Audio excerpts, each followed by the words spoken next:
This is one of the most beautiful cities in the country. And despite the concrete corridors you need to drive through to get to downtown, this is a city of parks. Which is good, because I'm going to need a lot of options if I'm going to land a photo of an urban fox.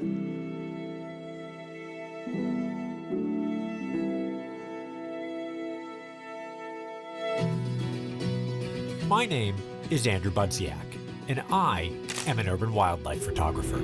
Cities across Canada are home to some remarkable animals that we don't often know are even there. So in this series, I'm traveling coast to coast using photography to tell the stories of some awesome urban wildlife. Each stop along the way has its own unique assignment, challenges, and adventures. So grab your camera. Things are about to get wild.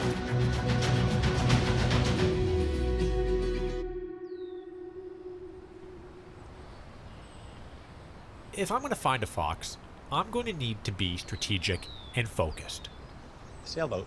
But most of all, I'm going to need to be clever. Here's my plan. This part of Montreal is riddled with groundhog holes, perfect for breaking your ankle.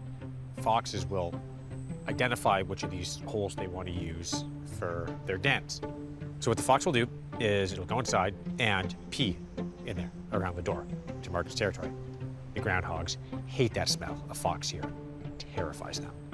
I can identify using my nose and wafting the smell towards me if that's a fox den or if it's just a groundhog hole. That would be ammonia. That would be urine.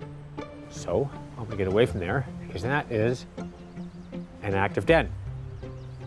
We have a fox den. Then that means mom and dad are out hunting, which is a good photo opportunity for me, but they're hard to get. The reason is foxes are incredibly fast, they have exceptionally good hearing, and when they don't want to be seen, they're gone. If you're lucky, the fox will be curious enough to sit long enough for a photo. This means I need to search high and low with my eyes peeled. What is in there? As you well know by this point in the series, urban wildlife is unpredictable, and you never know who's going to show up. Just popped out. What a beauty. Mom, 3 little kids.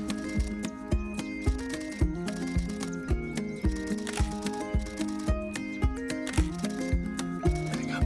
Oh my God. Oh my God. Too close. Too close. Stay still. Yep. All good. I know. Don't hiss.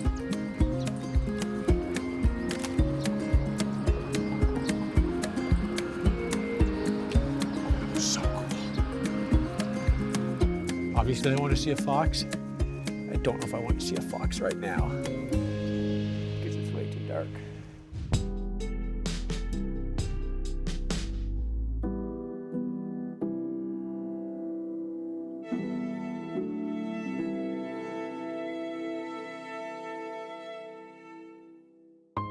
And now I offer a prayer.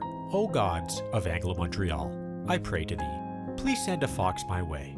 To honor you, I will engage in the centuries-old ritual of midday park drinking until the time is right for you to send a majestic beast my way. Amen. This city loves its parks. This is Parc La Fontaine. This is a big, popular park, and I love it. I used to live here, so as a former Montrealer, let me tell you how to do it right. You can make a snack yourself, or you could head to one of the million grocery stores nearby and pick up a little thing of, let's say, carrots for $3 or $4. They'll even throw in a fork. Next, head to a dépanneur and get the cheapest bottle of wine you can find. This one, with this nice blurry label, I got for $7.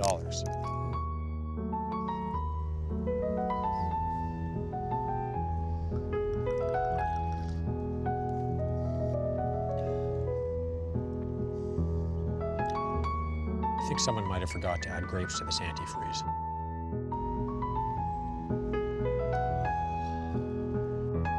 That is a stiff mug of wine. Oh yeah. That tastes like being a student right there.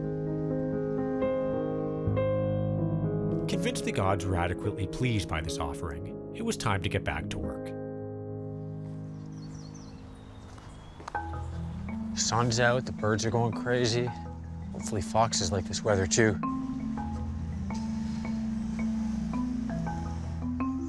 Just fantasizing about like a beautiful big fox with like beautiful reddish orange tail sitting in that light, surrounded by these little maples.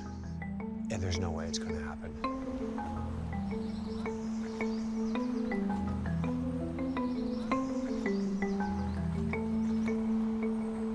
It's become like Fence City.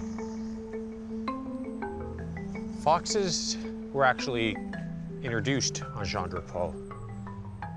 That's where we are now. There were so many groundhogs here. The holes that the groundhogs were digging were actually becoming dangerous to people. People were breaking their ankles and getting their legs stuck. So what the city did was they actually introduced foxes to help control the population. But I don't think that worked. I think foxes were the wrong animal. They should have brought wolves. How awesome would that have been? Just a whole pack of wolves roaming Jean Drapeau. I would have loved to see that. Excuse me, ma'am. Have you seen any foxes this morning? You know, reddish brown, fluffy tail? No? Okay. Have a good morning. I wasn't having any fox luck, but these fat rodents love to pose.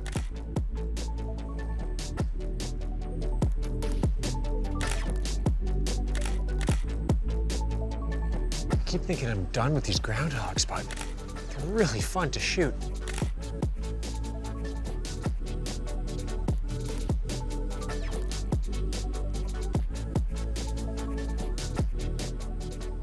Here's something infuriating.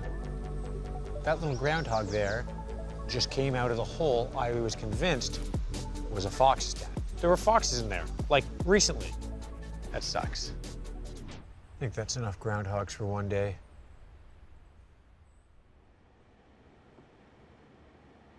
This is stressful. All of this is stressful. Luckily, tonight, I'm going to de-stress. I am not awesome at rock climbing, but I really enjoy it. So tonight, I'm going rock climbing, but it's different. It's very different. I feel like that's the spirit of climbing, is like, if you really want to be up there, if you really want to do the movements, you can do it. It's up to you. Come on, you got this, man. This is urban climbing, and this is Kareem Sedki, an awesome local climber who's invited me out to climb with him and some of his friends. Did the cops ever stop you? No, I feel like it's something that people consider to be akin to skateboarding. As long as you keep it recreational and you don't make it like a mess out of the area when you're there, it's pretty okay. These kids are good, really good. How old is the scene in Montreal? How long have people been doing this here? I've seen like older videos, maybe dating back like 10 years. That's when they started, you know? They went from the boulders outdoors to the boulders here in the city. Yeah. And they found the connection between climbing and the city, and we're following in that kind of direction as well. What's the grade on this? It's a split grade between V8 and V9. Pushes the boundary between medium and high difficulty bouldering. Your first day at the climbing gym. No. You're not doing this. No. We'll try our best. Yeah. Well, I'm excited. As I've already stated, I'm not very good at this. Oh, God. Oh! That's a try. Think our production insurance is going to cover this?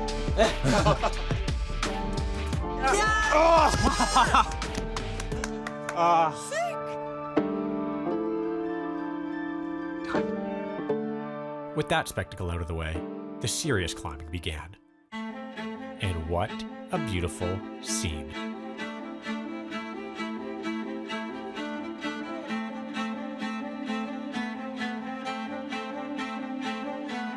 I know like I'm in the right place. I'm not considering anything else. I'm not thinking about what I have to do tomorrow. I'm not thinking about what I'm missing. We're all trying our hardest, and some of us will make it, some of us won't, but regardless, it's fun to try, you know. Like the wildlife that has eked out a living amongst concrete, Urban climbing has managed to do the same. A dusty strip beneath an underpass is for most of us useless, wasted real estate. But not to these climbers. This has become a sacred space to test the limits of what the human body is capable of.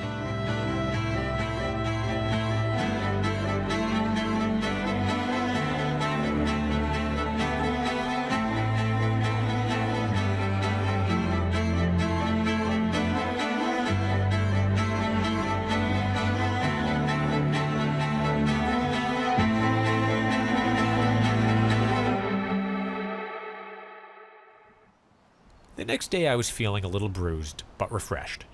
A night of climbing cleared my mind and helped me de-stress. The weather's beautiful.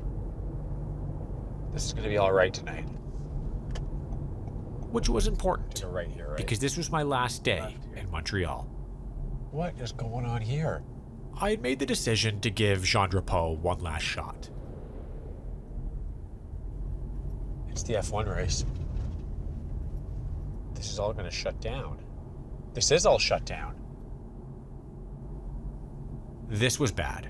Everything is barricaded on this island right now for this race. This is not happening tonight. Barricades everywhere. No chance with Jean Drapeau. It's time for a new plan. With no time left. There's no time left.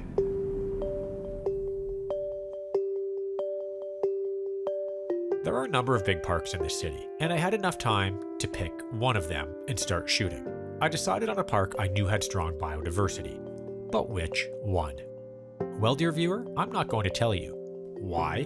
Because when word gets out that there's a hotspot for urban wildlife, like raccoons, coyotes, or foxes, people get stupid and create scenes like this.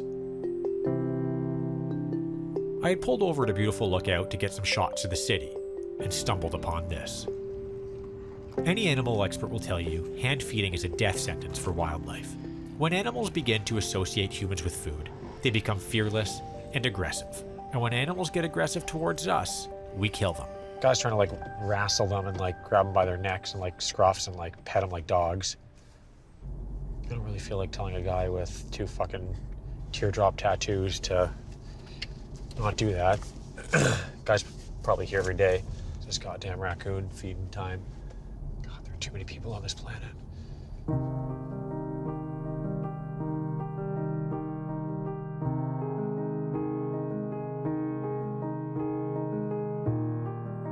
So after that unpleasant scene, I decided on a park and began my search in the beautiful golden light of my last evening in Montreal. There would be no talking to camera, just a silent walk, hoping for a perfect moment. And when that perfect moment did arrive, it came as a pear doused in gold.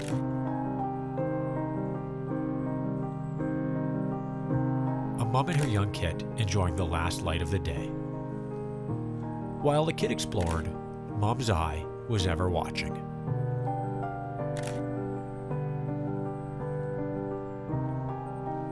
I got to witness a beautiful little moment of family behavior through my lens. The kid wasn't listening to Mom, so Mom gave a little reminder of who's the boss.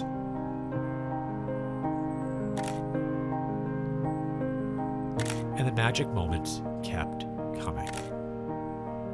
They knew I was there and got so comfortable, the little one even fell asleep in the grass. So I decided to do the same.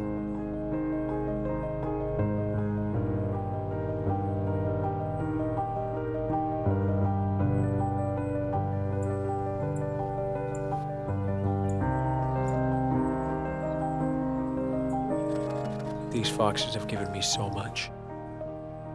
This has actually been just a really short amount of time, and look at all of this.